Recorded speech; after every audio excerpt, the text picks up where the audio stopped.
তো আসসালামু আলাইকুম গাইস, আমি লাইটিভিডির পক্ষ থেকে সাকিব আছি আপনাদের সাথে। তো আজকে আমি কথা বলবো জিম ম্যানেজমেন্টের অ্যাডমিন প্যানেল নিয়ে। তো এটার জন্য আলাদা একটা ডেডিকেটেড অ্যাপ আছে, তো এটা নিয়ে আলাদাভাবে একটা ভিডিও হবে। তো আজকে আমি জাস্ট শুধুমাত্র এটার অ্যাডমিন প্যানেল নিয়ে কথা বলবো। তো আমরা এখান থেকে সরাসরি চলে যাবো আমাদের অ্যাডমিন প্যানেলে। তো অ্যাডমিন প্যানেলে লগ ইন করার সাথে সাথে আমরা শুরুতেই দেখতে পাবো ড্যাশবোর্ড। ড্যাশবোর্ডের উপরে লেখা আছে জিম অল আইটিভিডি। এখানে আপনারা আপনার প্রতিষ্ঠানের নাম দিতে পারবেন। তার পাশে আছে সাইড বার, আমরা চাইলে এটা ছোট বড় করে রাখতে পারবো। তো একদম ডান সাইডের উপরে আছে অ্যাডমিন প্যানেল। আমরা যদি অ্যাডমিন প্যানেলের উপর ক্লিক করি, এখানে প্রোফাইল এন্ড লগ আউট, আমরা চাইলে এখান থেকে প্রোফাইল ক্রিয়েট করতে পারবো, চাইলে লগ আউট করতে পারবো। তো আমরা যদি ড্যাশবোর্ডের দিকে খেয়াল করি, এখানে শুরুতেই আছে মেম্বার, টোটাল মেম্বার কতগুলো সেটা দেখতে পারবো, টোটাল স্টাফ মেম্বার কতগুলো সেটা দেখতে পারবো, গ্রুপ কতগুলো, মেসেজ কতগুলো এক নজরে এখানে দেখতে পারবো, মেম্বারশিপ কতগুলো আছে সেটা এখানে দেখতে পারবো, গ্রুপ লিস্ট এখানে দেখতে পারবো। আর এটা আমাদের ক্যালেন্ডার, আমরা চাইলে এখান থেকে ক্যালেন্ডারটা দেখে নিতে পারবো। তো তার একটু নিচে আসলে এখানে শুরুতে আছে পেমেন্ট, আমাদের পেমেন্ট এখানে দেখতে পারবো, মেম্বার অ্যাটেন্ডেন্স রিপোর্ট আমরা এখানে দেখতে পারবো। আর তা একদম শেষে আছে স্টাফ অ্যাটেন্ডেন্স রিপোর্ট, আমরা এখান থেকে চাইলে এক নজরে দেখতে পারবো। তো ড্যাশবোর্ডের নিচে আছে মেম্বারশিপ টাইপ, আমরা যদি মেম্বারশিপ টাইপের উপর ক্লিক করি, তো এখানে আমাদের যে মেম্বারশিপ লিস্ট আছে সেটা আমরা চাইলে এখান থেকে দেখতে পারবো। এখানে এডিট বাটন আছে, চাইলে এডিট করতে পারবো, ডিলিট করতে পারবো, অ্যাক্টিভিটিস চেক করতে পারবো। আর যদি নতুন কোনো মেম্বারশিপ অ্যাড করতে হয়, তো এখানে অ্যাড মেম্বারশিপ আছে, আমরা এখানে ক্লিক করব।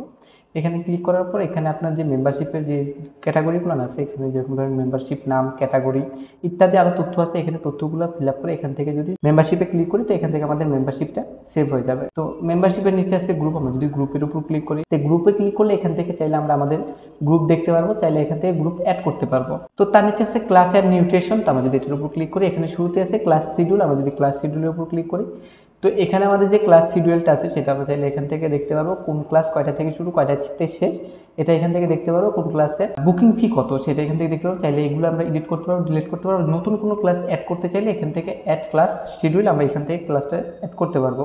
তো তার নিচে আছে ক্লাস বুকিং, আমরা যদি ক্লাস বুকিংয়ের উপর ক্লিক করি, তো এখানে আমাদের যে বুকিংগুলো আছে সেগুলো আমরা এখান থেকে দেখতে পারবো। তো তার নিচে আছে নিউট্রিশন শিডিউল, আমরা যদি এটার উপর ক্লিক করি, তো এটার উপর ক্লিক করলে এখানে আমাদের যে নিউট্রিশন শিডিউলটা আছে সেটা আমরা চাইলে এখান থেকে অ্যাড করতে পারবো, চাইলে এখানে লিস্ট আকারে চেক করতে পারবো।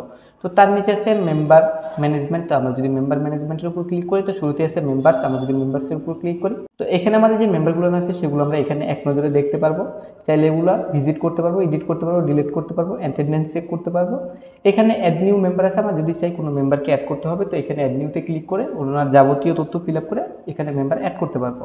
তো তার নিচে আছে স্টাফ মেম্বার, তো আমরা যদি স্টাফ মেম্বারের উপর ক্লিক করি, তো এখানে আমাদের যে স্টাফ মেম্বারগুলো আছে সেগুলো আমরা এখান থেকে চেক করতে পারবো, চাইলে এখান থেকে মেম্বার এডিট করতে পারবো, চাইলে এখান থেকে মেম্বার অ্যাড করতে পারবো। আর সবগুলোতে এরকম দেওয়া থাকবে এডিট ডিলেট, এগুলো আমি আর না বলি। তো তার নিচে আছে অ্যাকাউন্টেন্ট, তো আমরা যদি অ্যাকাউন্টেন্টের উপর ক্লিক করি, তো এখানেও সেম, আমরা চাইলে আমাদের অ্যাকাউন্টেন্ট এখান থেকে চেক করতে পারবো। নতুন কোনো অ্যাকাউন্টেন্ট অ্যাড করতে চাইলে এখান থেকে অ্যাড অ্যাকাউন্টেন্টে ক্লিক করে এখান থেকে অ্যাকাউন্টেন্ট অ্যাড করতে পারবো। তো তার নিচে আছে অ্যাক্টিভিটি, তো আমরা যদি অ্যাক্টিভিটির উপর ক্লিক করি, তো এখানে আমাদের যে অ্যাক্টিভিটিটা আছে সেটা আমরা চাইলে এখান থেকে চেক করতে পারবো, চাইলে এখান থেকে অ্যাক্টিভিটি অ্যাড করতে পারবো। তো তার নিচে আছে ওয়ার্কআউট, আমরা যদি ওয়ার্কআউটের উপর ক্লিক করি, তো এখানে শুরুতেই আছে অ্যাসাইন ওয়ার্কআউট, তো আমরা যদি অ্যাসাইন ওয়ার্কআউটের উপর ক্লিক করি, তো এখানে আমাদের যে অ্যাসাইন ওয়ার্কআউটটা আছে সেটা আমরা চাইলে এখানে লিস্ট আকারে দেখতে পারবো, চাইলে এখান থেকে অ্যাসাইন ওয়ার্কআউট অ্যাড করতে পারবো। তো তার নিচে আছে ডেইলি ওয়ার্কআউট, তো আমরা যদি ডেইলি ওয়ার্কআউটের উপর ক্লিক করি, তো এখান থেকে আমাদের যে ডেইলি ওয়ার্কআউটটা আছে সেটা আমরা এখান থেকে দেখতে পারবো, চাইলে ভিউ করতে পারবো, চাইলে এখান থেকে ডেইলি ওয়ার্কআউট অ্যাড করতে পারবো। তো তার নিচে আছে স্টোর অ্যান্ড প্রোডাক্ট, আমরা যদি স্টোর অ্যান্ড প্রোডাক্টের উপর ক্লিক করি, তো শুরুতে আছে প্রোডাক্ট, আমরা যদি প্রোডাক্টের উপর ক্লিক করি, তো এখানে আমাদের যে প্রোডাক্টগুলো আছে সেগুলো আমরা চাইলে এখানে লিস্ট আকারে দেখতে পারবো। আর যদি নতুন কোনো প্রোডাক্ট অ্যাড করার হয়, তো এখানে অ্যাড প্রোডাক্ট আছে, এখান থেকে অ্যাড প্রোডাক্টে ক্লিক করে এখান থেকে প্রোডাক্ট অ্যাড করতে পারবো। তো তার নিচে আছে স্টোর, আমরা যদি স্টোরের উপর ক্লিক করি, তো আমাদের যে স্টোরটা আছে সেটা আমরা এখান থেকে চেক করতে পারবো, চাইলে অ্যাড প্রোডাক্ট এখান থেকে অ্যাড করতে পারবো। তো তার নিচে আছে ইভেন্ট, আমরা যদি ইভেন্টের উপর ক্লিক করি, তো ইভেন্টের উপর ক্লিক করলে এখানে আমাদের যে ইভেন্ট লিস্টটা থাকবে সেটা আমরা এখান থেকে দেখতে পারবো। নতুন কোনো ইভেন্ট অ্যাড করতে চাইলে এখান থেকে অ্যাড নিউতে ক্লিক করে এখানে ইভেন্টের সকল তথ্য দিয়ে আমি এখান থেকে যদি সেভ ক্লাসে ক্লিক করি, তো এখান থেকে আমাদের যে ইভেন্টটা আছে সেটা ওইখানে অ্যাড হয়ে যাবে। তো তার নিচে আছে অ্যাটেন্ডেন্স, আমরা যদি অ্যাটেন্ডেন্সের উপর ক্লিক করি, তো অ্যাটেন্ডেন্সের উপর ক্লিক করার সাথে সাথে এখান থেকে আমাদের যে অ্যাটেন্ডেন্সটা আছে সেটা তারিখ ওয়াইজ আমরা এখানে ক্লাস সিলেক্ট করে ভিউতে ক্লিক করলে এখান থেকে আমাদের অ্যাটেন্ডেন্সটা দেখতে পাবো। এখান থেকে যদি চাই স্টাফ অ্যাটেন্ডেন্স অ্যাড করতে পারবো। তো তার নিচে আছে পেমেন্ট, আমরা যদি পেমেন্টের উপর ক্লিক করি, তো এখানে শুরুতে আছে মেম্বারশিপ পেমেন্ট, আমরা যদি মেম্বারশিপ পেমেন্টের উপর ক্লিক করি, তো এখানে আমাদের যে মেম্বারশিপ পেমেন্টটা আছে সেটা আমরা এখান থেকে চেক করতে পারবো। তার নিচে আছে ইনকাম, আমরা যদি ইনকামের উপর ক্লিক করি, তো আমাদের যে ইনকামটা আছে সেটা আমরা এখান থেকে চেক করতে পারবো, চাইলে অ্যানালাইজ করতে পারবো, এডিট ডিলিট করতে পারবো, এখান থেকে অ্যাড ইনকামে ক্লিক করে ইনকাম অ্যাড করতে পারবো। তো তার নিচে আছে এক্সপেন্স। আমরা যদি এক্সপেন্সের উপর ক্লিক করি তো এখান থেকে আমাদের যে এক্সপেন্সটা আছে সেটা আমরা এখান থেকে চেক আউট করতে পারবো, চাইলে এখান থেকে অ্যাড এক্সপেন্স অ্যাড করতে পারবো। তো তার নিচে আছে মেসেজ। আমরা যদি মেসেজের উপর ক্লিক করি তো এখানে আমাদের যে মেসেজগুলো আছে, যেমন ধরেন এখানে কোম্পানি, আমরা যদি চাই এখানে সিলেক্ট করে দিতে পারবো স্টাফ, অ্যাকাউন্টেন্টস, মেম্বার, এগুলো আমরা এখান থেকে সিলেক্ট করে দিতে পারবো। চাইলে এখানে ক্লাস সিলেক্ট করতে পারবো, সাবজেক্ট সিলেক্ট করতে পারবো ইত্যাদি সিলেক্ট করে এখান থেকে সেন্ড মেসেজে ক্লিক করলে আমাদের মেসেজটা সেন্ড হয়ে যাবে। তো তার নিচে আছে নিউজ লেটার। আমরা যদি নিউজ লেটারের উপর ক্লিক করি তো এখানে আমাদের যে নিউজ লেটারগুলো আছে সেগুলো আমরা এখান থেকে চাইলে চেক করতে পারবো। তো তার নিচে আছে নোটিশ। আমরা যদি নোটিশের উপর ক্লিক করি তো এখান থেকে আমাদের যে নোটিশগুলো আছে সেগুলো আমরা এখানে দেখতে পারবো। আর নতুন কোনো নোটিশ অ্যাড করতে চাইলে এখান থেকে অ্যাড নিউতে ক্লিক করে এখানে নোটিশ অ্যাড করতে পারবো।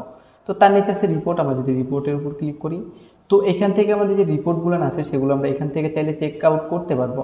তো তার নিচে আছে সাবস্ক্রিপশন হিস্টোরি। তো আমরা যদি সাবস্ক্রিপশন হিস্টোরির উপর ক্লিক করি তো এখানে আমাদের যে সাবস্ক্রিপশন হিস্টোরিটা আছে সেটা আমরা এখান থেকে চেক আউট করতে পারবো। তার নিচে আছে জেনারেল সেটিং। আমরা যদি জেনারেল সেটিংসের উপর ক্লিক করি তো জেনারেল সেটিংসের উপর ক্লিক করে এখানে শুরুতে আপনার জিম নেম চাবে, স্টার্টিং ইয়ার চাবে, জিম অ্যাড্রেস ইত্যাদি, এগুলো সকল তথ্য ফিল আপ করে এখান থেকে আপনার লোগো, কভার ফটো ইত্যাদি সকল তথ্য ফিল আপ করে এখান থেকে আমরা যদি সেভ করে দিই তাহলে এখান থেকে আমাদের জেনারেল সেটিংটা আপডেট হবে। তো তার নিচে ছিল অ্যাক্সেস রাইট। আমরা যদি এটার উপর ক্লিক করি তো এখানে শুরুতে আসার পর আমরা যদি চাই আমাদের মেম্বার, স্টাফ মেম্বার, অ্যাটেন্ডেন্স এদেরকে আমরা এক্সেস করে রাখবো, তো সেক্ষেত্রে আমরা এদেরকে যে যে কাজ করবে সেই কাজের এক্সেস আমরা এখান থেকে দিয়ে দিতে পারবো।